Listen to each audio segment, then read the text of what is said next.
Hello, assalamu alaikum and marhaban. In this video, we're going to learn the days of the week in Arabic, which is gonna be easy, especially if you learned Arabic numbers already.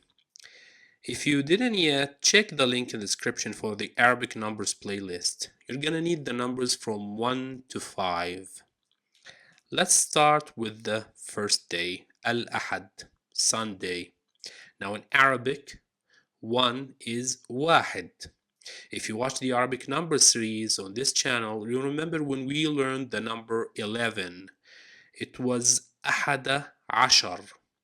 So أحد comes from واحد, which is 1, since it's the first day, the day number 1, Al-Ahad. Okay, Al-Ahad, Sunday. What comes after the first day? Well, the second day, or day number 2. Number 2 in Arabic is اثنان, and sometimes اثنين, depending on its location in the sentence.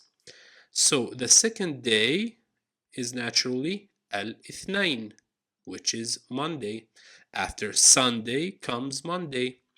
So Sunday is al-ahad and Monday is al-ithnain. What comes after day number 2? Day number 3. In Arabic, 3 is ثلاثة or ثلاث, male and female. So the third day is naturally الثلاثاء. I know 3 here is used in a different way than the numbers were used in al-ahad and al-ithnain, but it's still close. Actually, the pronunciation of ثلاثة is close to ثلاثاء, just a bit. Okay, day number 4 or day number أربعة. It's الأربعاء, Wednesday. أربعة or أربع is used the same way as ثلاثة was used in ثلاثاء. So Wednesday is الأربعاء in Arabic. الأربعاء. Okay. Day number 5. Day number خمسة. الخميس. Again, خمسة or خمس is used differently here, but still obvious. Khamis sounds like it was derived from khams or khamsa. So Thursday is al-khamis. What's day number 6?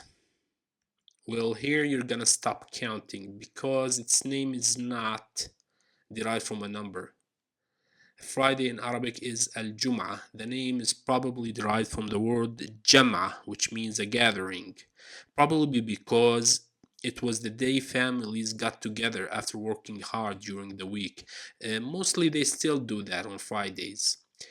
A meeting, for example, is ijtima' in Arabic. The same root.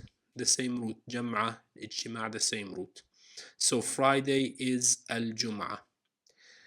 Now for the 7th and last day of the week. Again, no need to count here or use numbers. It's called as-sabt, probably derived from the word subat, which means hibernation in Arabic, which figures since it's the weekend and people want to get some rest.